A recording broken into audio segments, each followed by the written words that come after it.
ಆತ್ಮೀಯ ವಿದ್ಯಾರ್ಥಿಗಳೇ, ನಾನು ನಿಮ್ಮ ಅನುಷಿತ್ ದೇವರನವದಗಿ ಅನುಷಿತ್ ಪಾಲಿಟಿ ಕ್ಲಾಸಸ್ಗೆ ಸ್ವಾಗತ. ಇಂದಿನ ಸಂಚಿಕೆಯಲ್ಲಿ ನಾವು ಭ್ರಷ್ಟಾಚಾರವನ್ನು ಯುವಜನಾಂಗ ಹೇಗೆ ತಡೆಗಟ್ಟಬಲ್ಲರು ಅನ್ನುವಂಥ ವಿಷಯದ ಬಗ್ಗೆ ತಿಳಿದುಕೊಳ್ಳೋಣ ಸ್ನೇಹಿತರೆ. ಭ್ರಷ್ಟಾಚಾರವನ್ನು ರಾಷ್ಟ್ರದೊಳಗಿರ್ತಕ್ಕಂಥ ಭ್ರಷ್ಟಾಚಾರ ಏನೈತಲ್ಲ, ಈ ಭ್ರಷ್ಟಾಚಾರವನ್ನು ತಡೆಗಟ್ಟಬೇಕಾದ್ರೆ ನಮ್ಮ ಯುವ ಜನಾಂಗದ ಪಾತ್ರ ಯಾವ ರೀತಿ ಐತಿ, ಈ ವಿಷಯದ ಬಗ್ಗೆ ನಾವು ಇಂದಿನ ಸಂಚಿಕೆಯಲ್ಲಿ ತಿಳಿದುಕೊಳ್ಳೋಣ. ಈ ಪ್ರಶ್ನೆ ಏನೈತಲ್ಲ, ಎಕ್ಸಾಮ್ನಲ್ಲಿ ಅತಿ ಹೆಚ್ಚು ಬಾರಿ 5 ಅಂಕಕ್ಕೆ ಕೇಳಿರ್ತಕ್ಕಂಥ ಪ್ರಶ್ನೆ ಸ್ನೇಹಿತರೆ. ಎಷ್ಟು ಅಂಕಕ್ಕೆ ಕೇಳುವಂಥ ಪ್ರಶ್ನೆ ಅಂದರೆ 5 ಅಂಕಕ್ಕೆ ಕೇಳುವಂಥ ಪ್ರಶ್ನೆ. ಭ್ರಷ್ಟಾಚಾರವನ್ನು ಯುವ ಜನಾಂಗ ಹೇಗೆ ತಡೆಗಟ್ಟಬಲ್ಲರು, ಭ್ರಷ್ಟಾಚಾರ ತಡೆಗಟ್ಟುವಲ್ಲಿ ಯುವ ಜನಾಂಗದ ಪಾತ್ರ ಯಾವ ರೀತಿ ಐತಿ ಅಂತ ಪ್ರಶ್ನೆ ಕೇಳಬಹುದು. 5 ಅಂಕಕ್ಕಾದರೂ ಕೇಳಬಹುದು. ಒಂದು ವೇಳೆ ಭ್ರಷ್ಟಾಚಾರ ಯಾವ ಪದದಿಂದ ಬಂದಿದೆ ಅಂತ ಆದರೂ ಕೇಳಬಹುದು. ನಾನು ಈಗಾಗಲೇ ಹಳೆಯ ಕ್ಲಾಸ್ನಲ್ಲಿ ಭ್ರಷ್ಟಾಚಾರದ ಬಗ್ಗೆ ಕೆಲವೊಂದಿಷ್ಟು ವಿಷಯದ ಬಗ್ಗೆ ಮಾತಾಡಿದ್ದೇನೆ.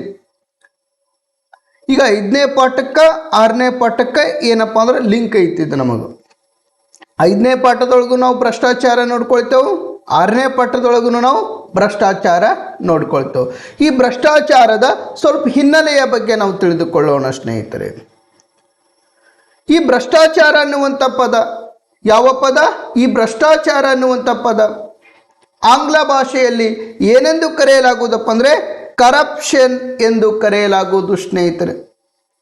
ಈ ಭ್ರಷ್ಟಾಚಾರ ಅನ್ನುವಂಥ ಪದ ಏನೈತಲ್ಲ, ಈ ಭ್ರಷ್ಟಾಚಾರ ಅನ್ನುವಂಥ ಪದಕ್ಕೆ ಆಂಗ್ಲ ಭಾಷೆಯಲ್ಲಿ ಕರಪ್ಷನ್ ಎಂದು ಕರೆಯಲಾಗುವುದು. ಏನೆಂದು ಕರೆಯಲಾಗುವುದು? ಕರಪ್ಷನ್ ಎಂದು ಕರೆಯಲಾಗುವುದು ಸ್ನೇಹಿತರೆ.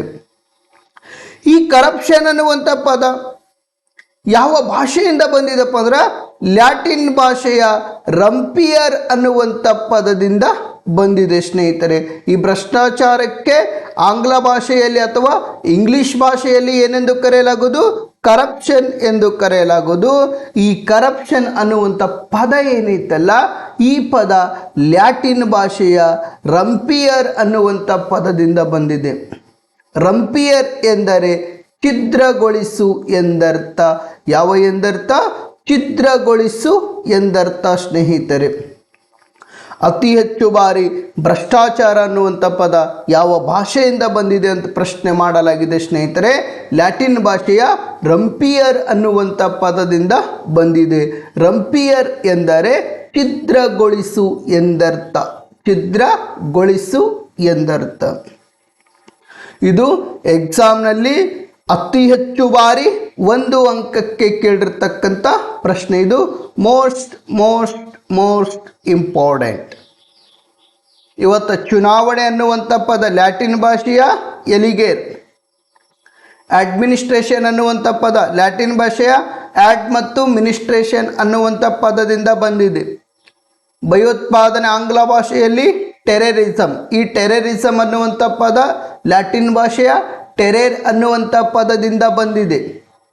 ಇಲ್ಲೇನಪ್ಪ ಅಂದ್ರೆ ಅರ್ಥದ ಬಗ್ಗೆ ಜಾಸ್ತಿ ಕೇಳ್ತಾರೆ ಎಕ್ಸಾಮ್ ಒಳಗೆ. ಅರ್ಥದ ಬಗ್ಗೆ ಏನಪ್ಪ ಅಂದ್ರೆ ಪರೀಕ್ಷೆಯಲ್ಲಿ ಜಾಸ್ತಿ ಕೇಳ್ತಾರೆ. ಅದಕ್ಕಾಗಿ ಇವುಗಳ ಕಡೆಗೆ ಸಹಿತ ಸ್ವಲ್ಪ ಗಮನ ಕೊಡಿ. ಅಷ್ಟೇ ಅಲ್ಲದೆ ಸ್ನೇಹಿತರೆ, ಈ ಭ್ರಷ್ಟಾಚಾರದ ಹಿನ್ನೆಲೆಯ ಬಗ್ಗೆ ನೋಡುವುದಾದರೆ ಅಥರ್ವ ವೇದ ಅಥವಾ ಅಥರ್ಣ ವೇದ ಅಂತ ನಾವು ಕರಿತೇವಲ್ಲ, ಅಥರ್ವ ವೇದ ಅಥವಾ ಅಥರ್ಣ ವೇದದಲ್ಲಿ ಸಹಿತ ನಾವು ಭ್ರಷ್ಟಾಚಾರದ ಬಗ್ಗೆ ಉಲ್ಲೇಖಗಳನ್ನು ಕಂಡುಕೊಳ್ಬೋದು. ಇವತ್ತ ಋಗ್ವೇದ ಆಗಿರಬಹುದು, ನೆಕ್ಸ್ಟ್ ಏನಪ್ಪ ಅಂದ್ರೆ ಸಾಮವೇದ ಆಗಿರಬಹುದು, ಋಗ್ವೇದ ಆಗಿರಬಹುದು,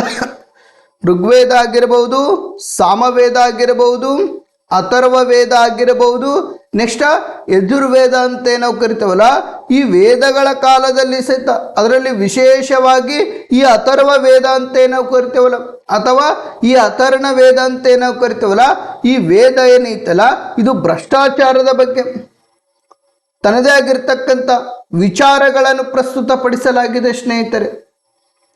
ಈ ಅಥರ್ವ ವೇದದಲ್ಲಿ ಉಲ್ಲೇಖಿಸಿರುವಂತೆ ಭ್ರಷ್ಟಾಚಾರದ ಬಗ್ಗೆ ತನ್ನದೇ ಆಗಿರ್ತಕ್ಕಂಥ ವ್ಯಾಖ್ಯವನ್ನು ಪ್ರಸ್ತುತಪಡಿಸಿದ್ದಾರೆ. ಯಾವ ರೀತಿಯಪ್ಪ ಅಂದರೆ ಈ ಭ್ರಷ್ಟಾಚಾರ ಅನ್ನುವಂಥ ವ್ಯವಸ್ಥೆ ಬಗ್ಗೆ ನೋಡುವುದಾದರೆ, ಉತ್ತಮ ಮಾರ್ಗದಿಂದ ಗಳಿಸಿರ್ತಕ್ಕಂಥ ಸಂಪತ್ತು, ಯಾವ ಮಾರ್ಗದಿಂದ? ಉತ್ತಮ ಮಾರ್ಗದಿಂದ ಗಳಿಸಿರುವ ಸಂಪತ್ತೇನೈತಲ್ಲ ಈ ಸಂಪತ್ತು ಉಜ್ವಲವಾಗುತ್ತದೆ. ಅನ್ಯಾಯ ಮಾರ್ಗದಿಂದ ಗಳಿಸಿರ್ತಕ್ಕಂಥ ಸಂಪತ್ತೇನೈತಲ್ಲ ನಾಶವಾಗಿ ಹೋಗುತ್ತದೆ ಅಂತ ಯಾವ ವೇದ ಹೇಳುತ್ತದೆಪ್ಪ ಅಂದ್ರೆ ಅಥರ್ವ ವೇದ ಹೇಳುತ್ತದೆ ಸ್ನೇಹಿತರೆ. ಉತ್ತಮ ಮಾರ್ಗದಿಂದ ಗಳಿಸಿರ್ತಕ್ಕಂಥ ಸಂಪತ್ತು ಉಜ್ವಲವಾಗುತ್ತದೆ, ಅನ್ಯಾಯ ಮಾರ್ಗದಿಂದ ಗಳಿಸಿರ್ತಕ್ಕಂಥ ಸಂಪತ್ತು ನಾಶವಾಗಿ ಹೋಗುತ್ತದೆ ಅಂತ. ಇದು ಏನಪ್ಪ ಅಂದ್ರೆ ಇದು ಸಹಿತ ಎಕ್ಸಾಮ್ನಲ್ಲಿ ಕೇಳಿರ್ತಕ್ಕಂಥ ಪ್ರಶ್ನೆ. ಬಹು ಆಯ್ಕೆ ಪ್ರಶ್ನೆ ಒಳಗೆ ಕೊಡಬಹುದು. ಯಾವ ರೀತಿಯಪ್ಪ ಅಂದರೆ ಉತ್ತಮ ಮಾರ್ಗದಿಂದ ಗಳಿಸಿರ್ತಕ್ಕಂಥ ಸಂಪತ್ತು ಉಜ್ವಲವಾಗುತ್ತದೆ, ಅನ್ಯಾಯ ಮಾರ್ಗದಿಂದ ಗಳಿಸಿರ್ತಕ್ಕಂಥ ಸಂಪತ್ತು ನಾಶವಾಗಿ ಹೋಗುತ್ತದೆ ಎಂದು ಯಾವ ವೇದ ಉಲ್ಲೇಖಿಸಲ್ಪಡುತ್ತದೆ ಅಂತ ಪ್ರಶ್ನೆ ಮಾಡ್ತಾರೆ. ಅಲ್ಲಿ ಒಂದನೇ ಆಯ್ಕೆ ಋಗ್ವೇದ ಕೊಡ್ತಾರೆ, ಎರಡನೇ ಆಯ್ಕೆ ಸಾಮವೇದ ಅಂತ ಕೊಡ್ತಾರೆ, ಮೂರನೇ ಆಯ್ಕೆ ಅಥರ್ವ ಅಥವಾ ಅಥರ್ಣ ವೇದ ಅಂತ ಕೊಡ್ತಾರೆ, ನಾಲ್ಕನೇ ಆಯ್ಕೆ ಏನಪ್ಪ ಅಂದ್ರೆ ಯಜುರ್ವೇದ ಅಂತ ಕೊಡ್ತಾರೆ ಸ್ನೇಹಿತರೆ. ಈ 4 ಆಯ್ಕೆಗಳಲ್ಲಿ ಯಾವ ಆಯ್ಕೆ ಸರಿಯಾದ ಆಯ್ಕೆ? ಇದು ಅಥರ್ವ ವೇದ ಸರಿಯಾದ ಆಯ್ಕೆ. ಉತ್ತಮ ಮಾರ್ಗದಿಂದ ಗಳಿಸಿರ್ತಕ್ಕಂಥ ಸಂಪತ್ತು ಉಜ್ವಲವಾಗುತ್ತದೆ, ಅನ್ಯಾಯ ಮಾರ್ಗದಿಂದ ಗಳಿಸಿರ್ತಕ್ಕಂಥ ಸಂಪತ್ತೇನೈತಲ್ಲ ಇದು ನಾಶವಾಗಿ ಹೋಗುತ್ತದೆ ಸ್ನೇಹಿತರೆ. ಈ ವ್ಯಾಖ್ಯೆಗಳ ಸಹಿತ ಹೆಚ್ಚಿನ ಗಮನ ಕೊಡಿ. ವ್ಯಾಖ್ಯೆಗಳೇನಿದವ್ರೆ ಈ ವ್ಯಾಖ್ಯೆಗಳ ಕಡೆಗೆ ಸಹಿತ ಏನಪ್ಪ ಅಂದ್ರೆ ಹೆಚ್ಚಿನ ಗಮನ ಕೊಡಿ ಸ್ನೇಹಿತರೆ. ಇವತ್ತ ನಿರಂತರ ಜಾಗರೂಕತೆ ಪ್ರಜಾಪ್ರಭುತ್ವಕ್ಕೆ ನೀಡುವ ಬೆಲೆಯಾಗಿದೆ ಅಂತ ಹೇಳಿದಂಥ ವ್ಯಕ್ತಿ ಯಾರು? JS ಮಿಲ್ ಅನ್ನುವಂಥ ವ್ಯಕ್ತಿ. ಎಲ್ಲರಿಗೂ ಸಂಬಂಧಪಟ್ಟ ವಿಷಯಗಳು ಎಲ್ಲರಿಂದಲೂ ನಿರ್ಧರಿಸಲ್ಪಡಬೇಕಂತ ಹೇಳಿದಂಥ ವ್ಯಕ್ತಿ ಯಾರು? HJ ಲಾಸ್ಕಿ ಅನ್ನುವಂಥ ವ್ಯಕ್ತಿ ಸ್ನೇಹಿತರೆ. ನೆಕ್ಸ್ಟ್ ಶಿಕ್ಷಣವೇ ಜೀವನದ ಬೆಳಕು ಅಂತ ಹೇಳಿದಂಥ ವ್ಯಕ್ತಿ ಯಾರು? ಶಿಕ್ಷಣವೇ ಜೀವನದ ಬೆಳಕು ಅಂತ ಹೇಳಿದಂಥ ವ್ಯಕ್ತಿ ಯಾರಪ್ಪ ಅಂದರೆ ನಮ್ಮ ಅಷ್ಟೇ ಅಲ್ಲದೆ ಸ್ನೇಹಿತರೆ, ಈ ಭೂಮಿ ಪ್ರತಿಯೊಬ್ಬರ ಆಸೆಗಳನ್ನು ಪೂರೈಸುತ್ತದೆ ವಿನಃ ದುರಾಶೆಗಳನ್ನು ಪೂರೈಸುವುದಿಲ್ಲ ಅಂತ ಯಾರು ಹೇಳ್ಯಾರ? ಮಹಾತ್ಮ ಗಾಂಧೀಜಿಯವರು ಹೇಳಿದ್ದಾರೆ ಸ್ನೇಹಿತರೆ. ವಿಶ್ವದ ಕಾರ್ಮಿಕರೇ ಒಂದಾಗಿ ಗುಲಾಮಗಿರಿ ಸಂಕೋಲೆಯಿಂದ ನೀವೇನು ಕಳೆದುಕೊಳ್ಳುವುದಿಲ್ಲ ಅಂತ ಯಾರು ಹೇಳ್ಯಾರಪ್ಪ ಅಂದರೆ ಕಾರ್ಲ್ ಮಾರ್ಕ್ಸ್ ರವರು ಹೇಳಿದ್ದಾರೆ ಸ್ನೇಹಿತರೆ. ಅಷ್ಟೇ ಅಲ್ಲದೆ ಇತಿಹಾಸವನ್ನು ಅರಿತವರು, ಇದು ಇತಿಹಾಸವನ್ನು ಮರೆತವರು, ಇತಿಹಾಸವನ್ನು ಸೃಷ್ಟಿಸಲಾರಂತ ಹೇಳಿದಂಥ ವ್ಯಕ್ತಿ ಯಾರಪ್ಪ ಅಂದರೆ ಡಾಕ್ಟರ್ BR ಅಂಬೇಡ್ಕರ್ ಅವರು ಹೇಳಿದ್ದಾರೆ ಸ್ನೇಹಿತರೆ. ಅಷ್ಟೇ ಅಲ್ಲದೆ ಪಶ್ಚಿಮ ಘಟ್ಟ ಉಳಿಸಿ ಚಳವಳಿ ಬಗ್ಗೆ ನಾವು ನೋಡ್ಕೊಳ್ತೇವೆ. ತುಂಗಾ ಮೂಲವನ್ನು ಉಳಿಸಿ ಗಣಿಗಾರಿಕೆಯನ್ನು ಅಳಿಸಿ, ಇದು ಯಾವ ಚಳವಳಿಯ ಘೋಷವಾಕ್ಯ? ಇದು ಪಶ್ಚಿಮ ಘಟ್ಟ ಚಳವಳಿಯ ಘೋಷವಾಕ್ಯ ಸ್ನೇಹಿತರೆ. ಜೀವವನ್ನಾದರೂ ತೊರೆದವು ಮರಗಳನ್ನು ಕಡಿಯಲು ಬಿಡುವುದಿಲ್ಲ ಅಂತ, ಇದು ಯಾವ ಚಳವಳಿಯ ಘೋಷವಾಕ್ಯ? ಅಪ್ಪಿಕೋ ಚಳವಳಿಯ ಘೋಷವಾಕ್ಯ. ಇಲ್ಲೇನಪ್ಪ ಅಂದ್ರೆ ಮತ್ತಷ್ಟೇ ಅಲ್ಲ, ಅನಕ್ಷರತೆಯು ಅಸ್ವಾತಂತ್ರ್ಯವಾಗಿದೆ ಅಂತ ಹೇಳ್ತಾರೆ. ಇದು ಯಾರು ಹೇಳಿದರು?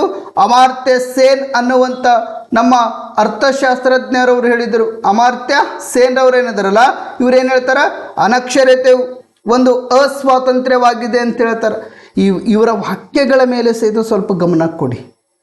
ಯಾಕ ಎಕ್ಸಾಮ್ನಲ್ಲಿ ಭಾಳ ಸಲ ಕೇಳಿದ್ದು, ಎಕ್ಸಾಮ್ನಲ್ಲಿ ಏನಪ್ಪ ಅಂದ್ರೆ ಅತಿ ಹೆಚ್ಚು ಬಾರಿ ಕೇಳಿದ್ದು, ದೇಶದ ಹಣೆ ಬರಹವನ್ನು ತರಗತಿಯಲ್ಲಿ ರೂಪುಗೊಳ್ಳುತ್ತದೆ ಅಂತ ಹೇಳಿದಂಥ ಆಯೋಗ ಯಾವುದು? ಕೊಠಾರಿ ಆಯೋಗ ಅಂತ ಬರ್ತೈತಿ.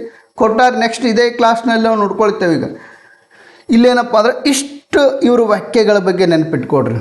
JS ಮಿಲ್ ಆಗಿರ್ಬೋದು, HJ ಲಾಸ್ಕಿ ಅವರಾಗಿರ್ಬೋದು, ಮಹಾತ್ಮ ಗಾಂಧೀಜಿ ಅವರಾಗಿರ್ಬೋದು, ಕಾರ್ಲ್ ಮಾರ್ಕ್ಸ್ ರವರಾಗಿರ್ಬೋದು, ನೆಕ್ಸ್ಟ್ ಡಾಕ್ಟರ್ BR ಅಂಬೇಡ್ಕರ್ ಅವರಾಗಿರ್ಬೋದು, ನೆಕ್ಸ್ಟ್ ಪಶ್ಚಿಮ ಘಟ್ಟ ಚಳವಳಿ ಆಗಿರ್ಬೋದು, ನೆಕ್ಸ್ಟ್ ಏನಪ್ಪ ಈ ಪಶ್ಚಿಮ ಘಟ್ಟ ಚಳವಳಿ ಆಗಿರ್ಬೋದು, ನೆಕ್ಸ್ಟ್ ಅಪ್ಪಿಕೋ ಚಳವಳಿ ಆಗಿರ್ಬೋದು, ನೆಕ್ಸ್ಟ್ ಅಮರ್ತ್ಯ ಸೇನ್ ರವರಾಗಿರ್ಬೋದು, ನೆಕ್ಸ್ಟ್ ಕೊಠಾರಿ ಆಯೋಗ, ಇವುಗಳ ಮೇಲೆ ಸ್ವಲ್ಪ ಹೆಚ್ಚಿನ ಗಮನ ಕೊಡಿ. ಈಗ ವಿಷಯಕ್ಕೆ ಬಂದ್ಬಿಡೋಣ, ಕೇಳ್ರಿ.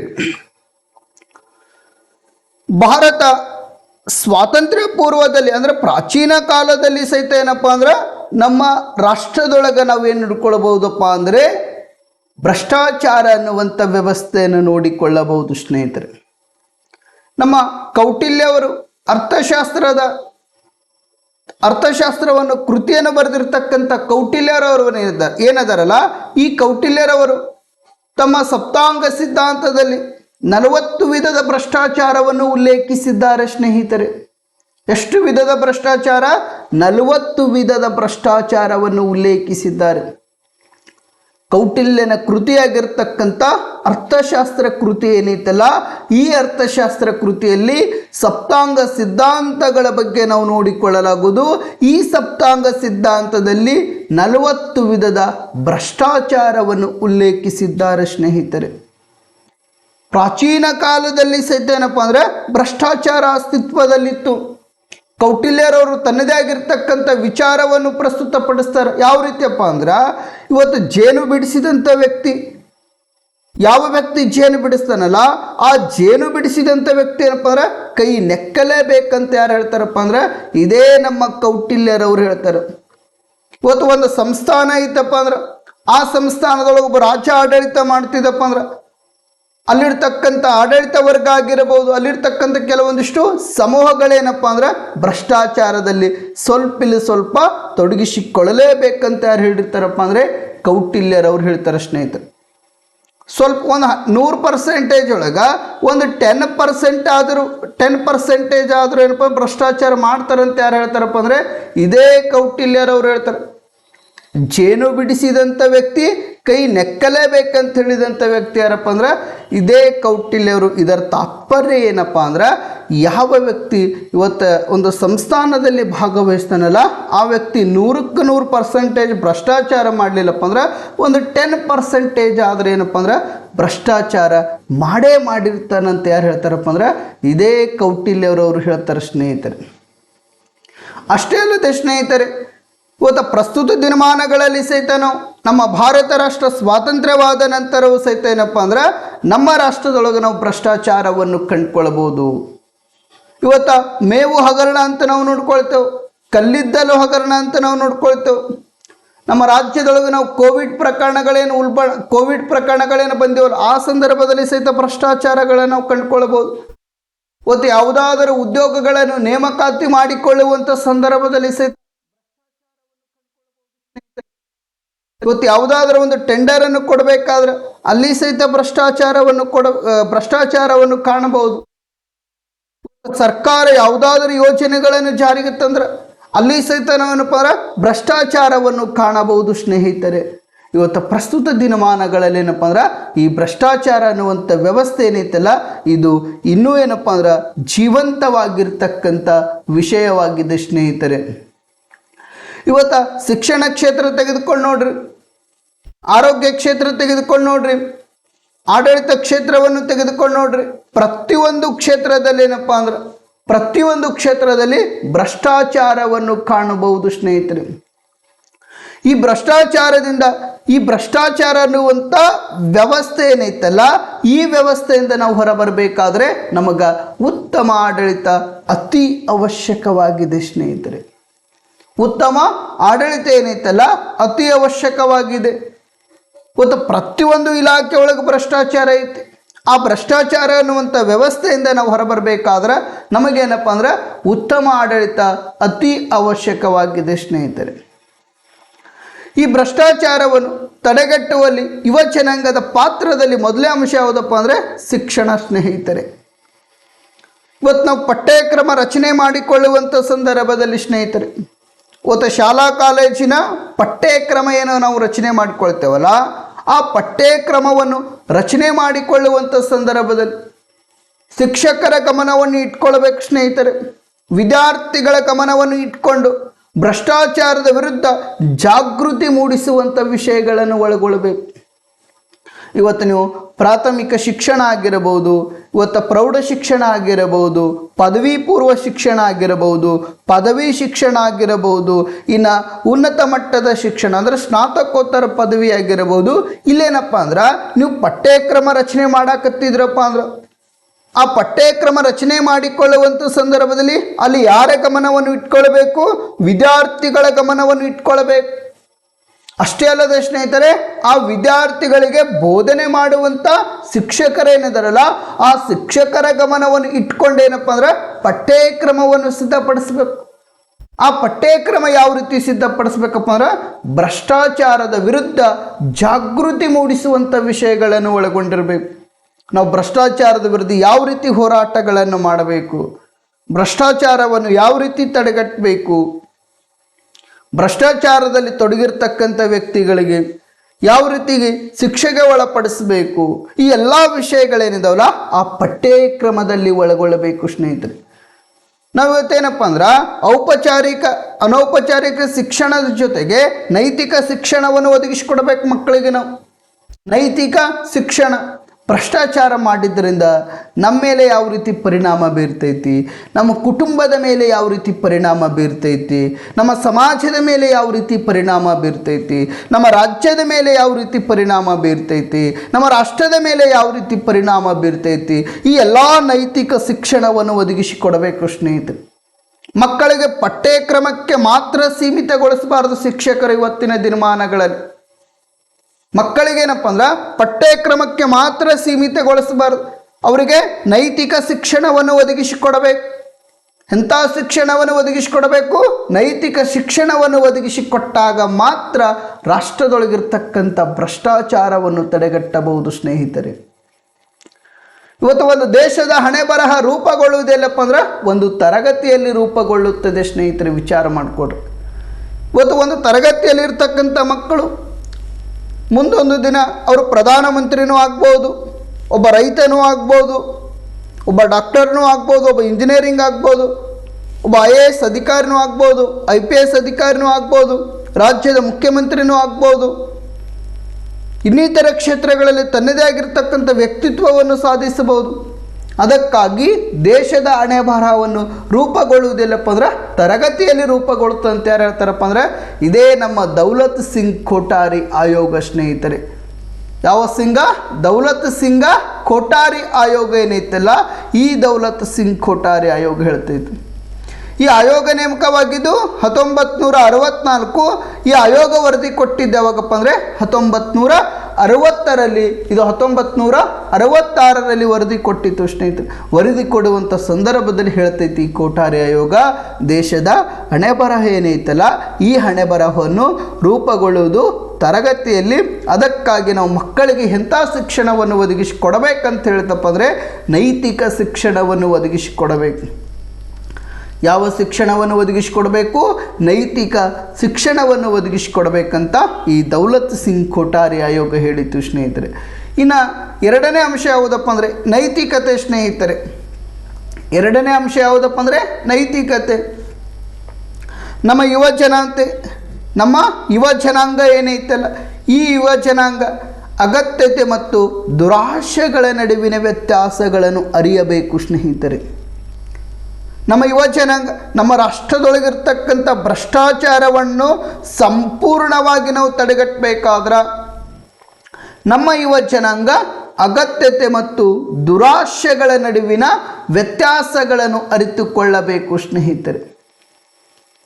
ಅಗತ್ಯತೆ ಮತ್ತು ದುರಾಶೆಗಳ ನಡುವಿನ ವ್ಯತ್ಯಾಸ. ಇವತ್ತು ಅಗತ್ಯತೆ ಅಪ್ಪ ಅಂದ್ರೆ ತನಗೆಷ್ಟು ಬೇಕು ಅಷ್ಟೇ ಉಪಯೋಗಗಳು ಅಂದರೆ ಕೆಲವೊಂದಿಷ್ಟು ವಸ್ತುಗಳನ್ನು ಉಪಯೋಗಪಡಿಸಿಕೊಳ್ಳುವುದು. ಇವತ್ತು ದುರಾಶೆಪ್ಪ ಅಂದ್ರೆ ಇವತ್ತು ಅಗತ್ಯತೆ ಇತ್ತಪ್ಪ ಅಂದ್ರೆ ಆತನಿಗೆ ಯಾವುದೇ ರೀತಿ ಭ್ರಷ್ಟಾಚಾರದಲ್ಲಿ ತೊಡಗಿಸಿಕೊಳ್ಳುವುದಿಲ್ಲ. ಒಂದು ವೇಳೆ ಆತನಲ್ಲಿ ದುರಾಶೆ ಮನೋಭಾವನೆಗಳನ್ನು ಹುಟ್ಟಿಕೊಂಡರೆ ಅಂತಹ ಸಂದರ್ಭದಲ್ಲಿ ಆತ ಏನಪ್ಪ ಅಂದರೆ ಕಾನೂನು ಬಾಹಿರ ಚಟುವಟಿಕೆಗಳಲ್ಲಿ ತೊಡಗಿಸಿಕೊಳ್ತಾನೆ ಸ್ನೇಹಿತರೆ. ಯಾಕಪ್ಪ ಅಂದರೆ ತನ್ನ ದುರಾಶೆಗಳನ್ನು ಈಡೇರಿಸಿಕೊಳ್ಬೇಕು. ತನ್ನ ದುರಾಶೆಗಳನ್ನು ಈಡೇರಿಸಿಕೊಳ್ಬೇಕಪ್ಪ ಅಂದ್ರೆ ಆತ ಕಾನೂನು ಬಾಹಿರ ಚಟುವಟಿಕೆಗಳಲ್ಲಿ ಅಂದರೆ ಭ್ರಷ್ಟಾಚಾರದಲ್ಲಿ ತೊಡಗಿಸಿಕೊಳ್ಳುವುದಕ್ಕೆ ಆರಂಭ ಮಾಡುತ್ತಾನೆ ಸ್ನೇಹಿತರೆ. ಆತನಿಗೆ ತಿಂಗಳಿಗೆ ಒಂದು 50,000 ರೂಪಾಯಿ ಪೇಮೆಂಟ್ ಇತ್ತಪ್ಪ ಅಂದ್ರೆ ಆ 50,000 ಪೇಮೆಂಟ್ ಒಳಗೆ ವೇತನ ಒಳಗಪ್ಪ ಅಂದರೆ ತನ್ನ ಜೀವನವನ್ನು ನಿರ್ವಹಣೆ ಮಾಡ್ಕೊಂಡು ಹೋಗ್ಬೇಕು. ಮಕ್ಕಳಿಗೆ ಶಿಕ್ಷಣ ಕೊಡೋದಾಗಿರಬಹುದು, ತನ್ನ ಕುಟುಂಬದ ನಿರ್ವಹಣೆ ಆಗಿರಬಹುದು, ಇತರೆ ತನ್ನ ವೈಯಕ್ತಿಕ ಕೆಲಸಕ್ಕೇನಪ್ಪ ಆ ದುಡ್ಡು ಬಳಕೆ ಮಾಡಬೇಕು. ಇಲ್ಲ ನಾವು ಒಂದು ವರ್ಷದ ಒಳಗಡೆ ಏನಪ್ಪ ಅಂದ್ರೆ 1 ಕೋಟಿ ಮನಿ ಕಟ್ಟಬೇಕು. ಒಂದು ವರ್ಷದ ಒಳಗಡೆ ನಾವು 1 ಕೋಟಿ ಮನಿ ಕಟ್ಟಬೇಕು. ಮತ್ತೇನಪ್ಪ ಅಂದರೆ ನಮ್ಮ ಮನೆ ಮುಂದೆ ಒಂದು ಫಾರ್ಚುನರ್ ಕಾರ್ ಇರಬೇಕು. ನನ್ನ ಮನೆ ಮುಂದೆ ಒಂದು ಫಾರ್ಚುನರ್ ಕಾರ್ ಇರಬೇಕು. ನನ್ನ ಮಗನಿಗೇನಪ್ಪ ಅಂದ್ರೆ ನಾನು ಗೋರ್ಮೆಂಟ್ ಶಾಲೆ ಒಳಗೆ ಶಾಲೆ ಕಲಿಸಂಗಿಲ್ಲ, ನಾ ಬೇರೆ ಪ್ರೈವೇಟ್ ಸ್ಕೂಲ್ಗಳಲ್ಲಿ ಶಾಲೆ ಕಲಿಸ್ತೀನಿ ಅಂತ ನಿರ್ಧಾರ ಮಾಡಿದ್ರಪ್ಪ. ಆ ಶಾಲೆ ಫೀ ಎಷ್ಟಪ್ಪ ಅಂದ್ರೆ ಏನೂ ಇಲ್ಲಪ್ಪ ಅಂದ್ರೆ 1,00,000 ಫೀ ಇತ್ತಪ್ಪ ಅಂದ್ರೆ. ಇವೆಲ್ಲ ದುರಾಶೆ ಮನೋಭಾವನೆಗಳು ಇವೆಲ್ಲ. ಈಗ 50,000 ರೂಪಾಯಿ ಇಟ್ಕೊಂಡು ಒಂದು ವರ್ಷಕ್ಕೆ ಎಷ್ಟಾಗ್ತೈತೆ? 50,000 ಅಂತ ಲೆಕ್ಕ ಹಿಡಿದ್ರೆ ಟೋಟಲ್ ಎಷ್ಟಾಗ್ತೈತಿ? 6,00,000 ರೂಪಾಯಿ ಆಗ್ತೈತಿ. ಎಷ್ಟಾಗ್ತೈತಿ? 6,00,000 ರೂಪಾಯಿ. ಒಂದು ವರ್ಷಕ್ಕೆ ವೇತನ ಎಷ್ಟು? 6,00,000 ರೂಪಾಯಿ ಆಯ್ತು ಅವನಿಗೆ. ಟೋಟಲ್ ಅಮೌಂಟ್ ಎಷ್ಟಾಯ್ತು? 6,00,000. ಆದ್ರೆ ಅವನ ಅಭಿಲಾಷೆಗಳೇನದಾವ?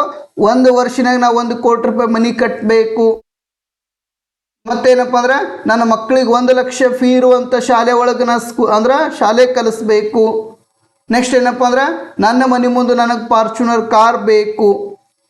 ಈ ರೀತಿ ಏನಪ್ಪ ಅಂದ್ರೆ ದುರಾಶೆ ಮನೋಭಾವನೆಗಳು ಇತ್ತಪ್ಪರ ಆತ ಏನು ಮಾಡ್ಬೇಕಪ್ಪ? ಆ ಎಲ್ಲ ಆಸೆಗಳನ್ನು ಈಡೇರಿಸ್ಕೊಳ್ಬೇಕಾದ್ರೆ 1,00,00,000 ರೂಪಾಯಿ ಮನಿ ಕಟ್ಕೊಳ್ಬೇಕಪ್ಪ ಅಂದ್ರೆ ಆತ ಏನು ಮಾಡಬೇಕು? ಅದಕ್ಕಾಗಿ ನಮ್ಮ ಯುವ ಜನಾಂಗ ಏನೈತಲ್ಲ, ಅಗತ್ಯತೆ ಮತ್ತು ದುರಾಶೆಗಳ ನಡುವಿನ ವ್ಯತ್ಯಾಸಗಳನ್ನು ಅರಿಯಬೇಕು ಸ್ನೇಹಿತರೆ. ಒಂದು ವೇಳೆ ನಾವು ಅಗತ್ಯತೆ ಮತ್ತು ದುರಾಶೆಗಳ ನಡುವಿನ ವ್ಯತ್ಯಾಸಗಳನ್ನು ಅರಿಯದೆ ಹೋದರೆ ನಾವು ಭ್ರಷ್ಟಾಚಾರವನ್ನು ತಡೆಗಟ್ಟುವುದಕ್ಕೆ ಸಾಧ್ಯವಾಗುವುದಿಲ್ಲ ಸ್ನೇಹಿತರೆ. ಇವತ್ತು ಸಂಪೂರ್ಣವಾಗಿ ನಾವು ಭ್ರಷ್ಟಾಚಾರವನ್ನು ನಿರ್ಮೂಲನೆ ಮಾಡಬೇಕಾದ್ರೆ ನಮ್ಮ ಯುವ ಜನಾಂಗದ ಪಾತ್ರ ತನ್ನದಾಗಿರ್ತಕ್ಕ ಯುವ ಜನಾಂಗದ ಪಾತ್ರ ಏನೈತಲ್ಲ ಅತಿ ಪ್ರಾಮುಖ್ಯತೆವಾಗಿದೆ ಸ್ನೇಹಿತರೆ. ಇವತ್ತು ನಾವು 2011ರ ಜನಗಣತಿಯ ಪ್ರಕಾರವನ್ನು ತೆಗೆದುಕೊಂಡು ನೋಡಿದರೆ ನಮ್ಮ ರಾಷ್ಟ್ರದೊಳಗೆ ಅತಿ ಹೆಚ್ಚು ಯಾರದಾರಪ್ಪ ಅಂದ್ರೆ ಯುವ ಜನಾಂಗ ಐತಿ ಸ್ನೇಹಿತರೆ. ಒಂದು ಉತ್ತಮ ರಾಷ್ಟ್ರವನ್ನು ನಿರ್ಮಾಣ ಮಾಡಬೇಕಾದ್ರೆ ಇಲ್ಲಿ ನಿರ್ಣಾಯಕ ಪಾತ್ರ ಯಾರು ವಹಿಸಿಕೊಳ್ತಾರಪ್ಪ ಅಂದ್ರೆ ನಮ್ಮ ಯುವ ಜನತೆ ವಹಿಸಿಕೊಳ್ಳುತ್ತಾರೆ ಸ್ನೇಹಿತರೆ. ಚುನಾವಣೆಯ ಸಂದರ್ಭದಲ್ಲಿ ನಾವು ಉತ್ತಮ ಅಭ್ಯರ್ಥಿಗಳನ್ನು ಆಯ್ಕೆ ಮಾಡಿಕೊಳ್ಳಬೇಕಾದ್ರೆ, ಸಮರ್ಥವುಳ್ಳಂಥ ಅಭ್ಯರ್ಥಿಗಳನ್ನು ಆಯ್ಕೆ ಮಾಡಿಕೊಳ್ಳಬೇಕಾದ್ರೆ, ರಾಷ್ಟ್ರದ ಹಿತಾಸಕ್ತಿಗಳನ್ನು ಒಳಗೊಂಡಿರ್ತಕ್ಕಂಥ ವ್ಯಕ್ತಿಗಳನ್ನು ಆಯ್ಕೆ ಮಾಡಿಕೊಳ್ಳಬೇಕಾದ್ರೆ, ಪ್ರಜಾಪ್ರಭುತ್ವ ಮೌಲ್ಯಗಳನ್ನು ಅರಿತುಕೊಂಡಿರ್ತಕ್ಕಂಥ ವ್ಯಕ್ತಿಗಳನ್ನು ಆಯ್ಕೆ ಮಾಡಿಕೊಳ್ಬೇಕಾದ್ರೆ ಇಲ್ಲಿ ಯಾರ ಪಾತ್ರ ಅತಿ ಅವಶ್ಯಕವಾಗಿದೆಪ್ಪ ಅಂದ್ರೆ ನಮ್ಮ ಯುವ ಜನಾಂಗದ ಪಾತ್ರ ಅತಿ ಅವಶ್ಯಕವಾಗಿದೆ ಸ್ನೇಹಿತರೆ. ನಮ್ಮ ಮಹಾತ್ಮ ಗಾಂಧೀಜಿಯವರು ರಾಷ್ಟ್ರದ ರಾಷ್ಟ್ರಪಿತರಾಗಿರ್ತಕ್ಕಂಥ, ದೇಶಕ್ಕೆ ಸ್ವಾತಂತ್ರ್ಯ ಕೊಟ್ಟಿರ್ತಕ್ಕಂಥ, ಅಹಿಂಸಾ ತತ್ವಗಳನ್ನು ಒಳಗೊಂಡಿರ್ತಕ್ಕಂಥ ಮಹಾತ್ಮ ಗಾಂಧೀಜಿಯವರ ವಿಚಾರವನ್ನು ನೋಡುವುದಾದರೆ ಈ ಭೂಮಿ ಏನೈತಲ್ಲ, ಈ ಭೂಮಿ ಪ್ರತಿಯೊಬ್ಬರ ಅವಶ್ಯಕತೆಗಳನ್ನು ಪೂರೈಸುತ್ತದೆ ವಿನಃ ದುರಾಶೆಗಳನ್ನು ಪೂರೈಸುವುದಿಲ್ಲ ಅಂತ ಹೇಳ್ತಾರೆ ಸ್ನೇಹಿತರೆ. ಈ ಭರತ ಭೂಮಿ ಏನೈತಲ್ಲ, ಈ ಭರತ ಭೂಮಿ ಪ್ರತಿಯೊಬ್ಬರ ಅವಶ್ಯಕತೆಗಳನ್ನು ಪೂರೈಸ್ತೈತಿ ವಿನಃ ದುರಾಶೆಗಳನ್ನು ಪೂರೈಸುವುದಿಲ್ಲ ಅಂತ ಈ ಮಾತನ್ನು ಸ್ಪಷ್ಟೀಕರಣ ನೀಡುವುದರ ಮೂಲಕ ನೈತಿಕತೆಯನ್ನು ಜಾಗೃತಿ ಮೂಡಿಸುವಂಥ ಪ್ರಯತ್ನ ಯಾರು ಮಾಡ್ಕೊಂಡ್ರಪ್ಪ ಅಂದರೆ ಇದೇ ನಮ್ಮ ಮಹಾತ್ಮ ಗಾಂಧೀಜಿಯವರು ಮಾಡಿಕೊಂಡ್ರು ಸ್ನೇಹಿತರೆ. ಅತಿ ಹೆಚ್ಚು ಬಾರಿ ಎಕ್ಸಾಮ್ನಲ್ಲಿ 1 ಅಂಕಕ್ಕೆ ಕೇಳಿರ್ತಕ್ಕಂಥ ಪ್ರಶ್ನೆ ಮೋಸ್ಟ್ ಇಂಪಾರ್ಟೆಂಟ್. ಶಿಕ್ಷಣವು ಬಾಳಿನ ಬೆಳಕಾಗಿದೆ ಅಂತಾದರೂ ಕೇಳಬಹುದು, ಶಿಕ್ಷಣವು ಜೀವನ ಬೆಳಕಾಗಿದೆ ಅಂತಾದರೂ ಕೇಳಬಹುದು. ಇದು ಯಾರ ವಾಕ್ಯ? ಮಹಾತ್ಮ ಗಾಂಧೀಜಿಯವರ ವಾಕ್ಯ. ಮತ್ತು ಈ ಭೂಮಿ ಪ್ರತಿಯೊಬ್ಬರ ಅವಶ್ಯಕತೆಗಳನ್ನು ಪೂರೈಸುತ್ತದೆ ವಿನಃ ದುರಾಶೆಗಳನ್ನು ಪೂರೈಸುವುದಿಲ್ಲ ಅಂತ ಇದು ಯಾರ ವಾಕ್ಯಪ್ಪ ಅಂದರೆ ನಮ್ಮ ಮಹಾತ್ಮ ಗಾಂಧೀಜಿಯವರ ವಾಕ್ಯ. ಎಕ್ಸಾಮ್ನಲ್ಲಿ ಹೆಂಗೆ ಇಂಪಾರ್ಟೆಂಟ್ ಇದು? Most important. ಇನ್ನು ನೆಕ್ಸ್ಟ್ 3ನೇ ಅಂಶ ಯಾವುದಪ್ಪ ಅಂದರೆ ಕಾರ್ಯ ಮತ್ತು ಗುರಿಗಳು ಸ್ನೇಹಿತರೆ. ಕಾರ್ಯ ಮತ್ತು ಗುರಿಗಳು. ನಮ್ಮ ಯುವ ಜನಾಂಗ ಯಾವುದಾದರೂ ಒಂದು ಕಾರ್ಯಗಳನ್ನು ಕೈಗೊಳ್ಳಬೇಕಾದರೆ ಆ ಕಾರ್ಯವನ್ನು ಯಶಸ್ವಿಯಾಗಿ ಜಾರಿಗೆಗೊಳಿಸುವುದರ ಮೂಲಕ ತನ್ನ ಗುರಿಯನ್ನು ಸೇರಬೇಕಾದರೆ ಅಲ್ಲಿ ಯಾರ ಮಾರ್ಗದರ್ಶನ ಅತಿ ಅವಶ್ಯಕವಾಗಿದೆಪ್ಪ ಅಂದರೆ ನಮ್ಮ ಹಿರಿಯರದ ಮಾರ್ಗದರ್ಶನ ಅತಿ ಅವಶ್ಯಕವಾಗಿದೆ ಸ್ನೇಹಿತರೆ. ಇವತ್ತು ನಾವು ಯಾವುದಾದರೂ ಒಂದು ಹೊಸ ಕಾರ್ಯಗಳನ್ನು ಕೈಗೊಳ್ಳಬೇಕಾದ್ರೆ ನಮ್ಮ ಯುವ ಜನಾಂಗ ಯಾವುದಾದರೂ ಒಂದು ಹೊಸ ಕಾರ್ಯಗಳನ್ನು ಕೈಗೊಳ್ಳಬೇಕಾದ್ರೆ ಅಲ್ಲಿ ಯಾರ ಮಾರ್ಗದರ್ಶನ ಅತಿ ಅವಶ್ಯಕವಾಗಿದೆಪ್ಪ ಅಂದರೆ ನಮ್ಮ ಹಿರಿಯರ ಮಾರ್ಗದರ್ಶನ ಅತಿ ಅವಶ್ಯಕವಾಗಿದೆ ಸ್ನೇಹಿತರೆ. ಇವತ್ತು ಹಿರಿಯರಲ್ಲೇನಪ್ಪ ಅಂದ್ರೆ ಅವರಲ್ಲಿರ್ತಕ್ಕಂಥ ಅನುಭವ ಏನೈತಲ್ಲ, ಇವತ್ತ ಅವ್ರಿಗೆ ಅನುಭವ, ನಮಗೆ ಅನುಭವ ಇರಂಗಿಲ್ಲ. ಆ ವಿಷಯದ ಬಗ್ಗೆ ನಾವು ತಿಳಿದುಕೊಂಡಿರ್ಬೋದು, ಇಲ್ಲ ಅಂತ ಹೇಳಂಗಿಲ್ಲ. ಯಾವುದಾದ್ರೂ ಒಂದು ಆರ್ಟಿಕಲ್ ಓದೋದ್ರ ಮುಖಾಂತರ, ಯಾವುದಾದ್ರೂ ಒಂದು ಪುಸ್ತಕವನ್ನು ಓದೋದ್ರ ಮುಖಾಂತರ, ಅಥವಾ ಯಾವುದಾದ್ರೂ ಒಂದು ಲೇಖನವನ್ನು ಓದುವುದರ ಮುಖಾಂತರ, ಅಥವಾ ಯಾವುದಾದ್ರೂ ಒಂದು ಚಿತ್ರವನ್ನು ನೋಡುವುದರ ಮುಖಾಂತರ, ಅಥವಾ ಯಾವುದಾದ್ರೂ ಒಂದು ಹಾಡುಗಳನ್ನು ಕೇಳುವುದರ ಮುಖಾಂತರ, ಯಾವುದಾದ್ರೂ ಒಂದು ವಿಡಿಯೋವನ್ನು ನೋಡುವುದರ ಮುಖಾಂತರ ಅದರ ಬಗ್ಗೆ ಅರಿವಿಟ್ಕೊಳ್ಬೋದು ನಾವು. ಬಟ್ ಅದರ ಅನುಭವ ಇರಂಗಿಲ್ಲ ಸ್ನೇಹಿತರೆ. ನಮಗೆ ಅನುಭವ ಇರಂಗಿಲ್ಲ ಅದ್ರ ಬಗ್ಗೆ. ಹೌದಾ, ಹಿಂಗೈತೆ, ಹಿಂಗಿರ್ಬೋದಾ, ಹಿಂಗಾಗ್ಬೋದು ಅಂತ ನಮ್ಗೆ ವಿಚಾರ ಬರ್ಬೋದು. ಬಟ್ ಸ್ವಂತ ಅನುಭವ ಇರಂಗಿಲ್ಲ ನಮಗೆ. ಅದಕ್ಕಾಗಿ ಹಿರಿಯರಿಗೇನಪ್ಪ, ಪ್ರತಿಯೊಂದು ಅನುಭವ ಇರ್ತೈತಿ. ಹಿರಿಯರು ಅವರು ಯಾವ ರೀತಿ ಮಾರ್ಗದರ್ಶನ ಕೊಡ್ತಾರಲ್ಲ, ಆ ಮಾರ್ಗದರ್ಶನದ ಅನುಗುಣವಾಗಿ ನಾವು ಕಾರ್ಯಗಳನ್ನು ಕೈಗೊಳ್ಳಬೇಕು. ಆ ಕಾರ್ಯಗಳನ್ನು ಕೈಗೊಳ್ಳುವುದರ ಮುಖಾಂತರ ನಮ್ಮ ಗುರಿಗಳೇನಿದಾವಲ್ಲ ಅವುಗಳನ್ನು ಈಡೇರಿಸಿಕೊಳ್ಳುವಂಥ ಪ್ರಯತ್ನ ಮಾಡಿಕೊಳ್ಬೇಕು. ಶಾಂತಿ ಮತ್ತು ತಾಳ್ಮೆ ಗುಣಗಳನ್ನು ಹೊಂದುವುದರ ಮೂಲಕ, ಶಾಂತಿ ಮತ್ತು ತಾಳ್ಮೆ ಗುಣಗಳನ್ನು ಹೊಂದುವುದರ ಮೂಲಕ ಹಿರಿಯರು ಕೊಟ್ಟಿರ್ತಕ್ಕಂಥ ಮಾರ್ಗದರ್ಶನ ಏನೈತಲ್ಲ, ಹಿರಿಯರು ಕೊಟ್ಟ ಸಲಹೆಗಳೇನಿದಲ್ಲ ಅವುಗಳನ್ನೇನಪ್ಪ ಅಂದ್ರೆ ನಮ್ಮಲ್ಲಿ ಅಳವಡಿಸಿಕೊಳ್ಳುವುದರ ಮೂಲಕ, ಆ ಹಿರಿಯರಿಗೆ ಗೌರವಿಸುವುದರ ಮೂಲಕ ಏನಪ್ಪ ಅಂದ್ರೆ ಭ್ರಷ್ಟಾಚಾರದ ವಿರುದ್ಧ ಹೋರಾಟ ಮಾಡುವುದರ ಮೂಲಕ ಏನಪ್ಪ ನಮ್ಮ ಗುರಿಗಳನ್ನು ಈಡೇರಿಸಿಕೊಳ್ಬೇಕು. ಇವತ್ತು ನಾವು ನೋಡ್ಬೋದು, ರಾಷ್ಟ್ರದ ಪ್ರಧಾನಮಂತ್ರಿ ಪಟ್ಟಿ ತೆಗೆದುಕೊಂಡು ನೋಡ್ರಿ ಸ್ನೇಹಿತರೆ, ರಾಜ್ಯದ ಮುಖ್ಯಮಂತ್ರಿಗಳ ಪಟ್ಟಿಯನ್ನು ತೆಗೆದುಕೊಂಡು ನೋಡ್ರಿ. ಕಿರಿಯ ವ್ಯಕ್ತಿಗಳಿಗೇನಪ್ಪ ಅಂದ್ರೆ ಪ್ರಧಾನಮಂತ್ರಿ ಮಾಡಂಗಿಲ್ಲ, ಮುಖ್ಯಮಂತ್ರಿ ಮಾಡಂಗಿಲ್ಲ. ಯಾಕೆ ಮಾಡಂಗಿಲ್ಲ? ಇವತ್ತು ರಾಷ್ಟ್ರಪತಿಯವ್ರ ಪಟ್ಟಿ ತೆಗೆದುಕೊಂಡು ನೋಡ್ರಿ. ಸಣ್ಣ ವಯಸ್ಸಿನ ವ್ಯಕ್ತಿಗಳಿಗೇನಪ್ಪ ಅಂದ್ರೆ ರಾಷ್ಟ್ರಪತಿ ಮಾಡಂಗಿಲ್ಲ. ಹಿರಿಯ ಜೀವಿ ವ್ಯಕ್ತಿಗಳಿಗೆ, ಈ ದ್ರೌಪದಿ ಮುರ್ಮು ಅವರು ಅದರ, ಅವ್ರಿಗೆ ವಯಸ್ಸಾಗೈತೆ ಸಿಕ್ಕಾಪಟ್ಟೆ. ಈಗ ಸಿದ್ದರಾಮಯ್ಯನವ್ರಿಗೆ ಸಹಿತ 75 ಮ್ಯಾಗ ಅದಾವೀಗ. ನಮ್ಮ ರಾಷ್ಟ್ರದ ಪ್ರಧಾನಮಂತ್ರಿ ನರೇಂದ್ರ ಮೋದಿ ಅವರಿಗೆ ಸಹಿತ ಅವ್ರಿಗೂ 75 ಮ್ಯಾಗ ಅದಾವೀಗ.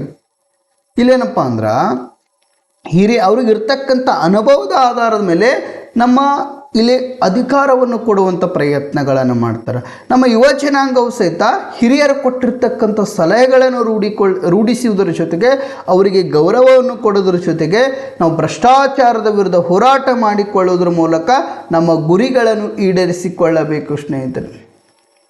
ಅಷ್ಟೇ ಅಲ್ಲದೆ ಪ್ರಜಾಪ್ರಭುತ್ವ ಮೌಲ್ಯಗಳನ್ನು ಅಳವಡಿಸಿಕೊಳ್ಳುವುದರ ಜೊತೆಗೆ ಪಾರದರ್ಶಕತೆ ನೀತಿಯನ್ನು ಅನುಸರಿಸಬೇಕು ಸ್ನೇಹಿತರೆ.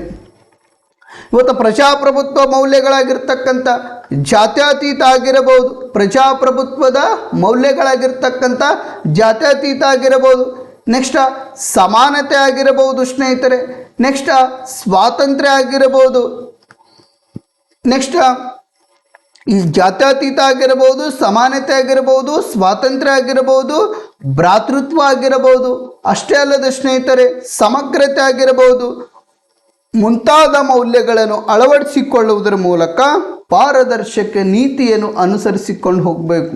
ಇವತ್ತು ಯಾವುದೇ ವರ್ಗ ಬರಲಿ, ಇವತ್ತು ಯಾವುದೇ ಸಮೂಹ ಬರಲಿ, ಇಲ್ಲೇನಪ್ಪ ಅಂದ್ರೆ ಪಾರದರ್ಶಕ ನೀತಿಯನ್ನು ಅನುಸರಿಸಿಕೊಳ್ಳುವುದರ ಮೂಲಕ ಏನಪ್ಪ ಅಂದ್ರೆ ನಾವು ಭ್ರಷ್ಟಾಚಾರದ ವಿರುದ್ಧ ಹೋರಾಟ ಮಾಡುವಂಥ ಪ್ರಯತ್ನಗಳನ್ನು ಮಾಡಿಕೊಳ್ಬೇಕು ಸ್ನೇಹಿತರೆ. ಇನ್ನು 4ನೇ ಅಂಶ ಯಾವುದಪ್ಪ ಅಂದರೆ ಮಾದರಿ ವ್ಯಕ್ತಿತ್ವಗಳು ಸ್ನೇಹಿತರೆ.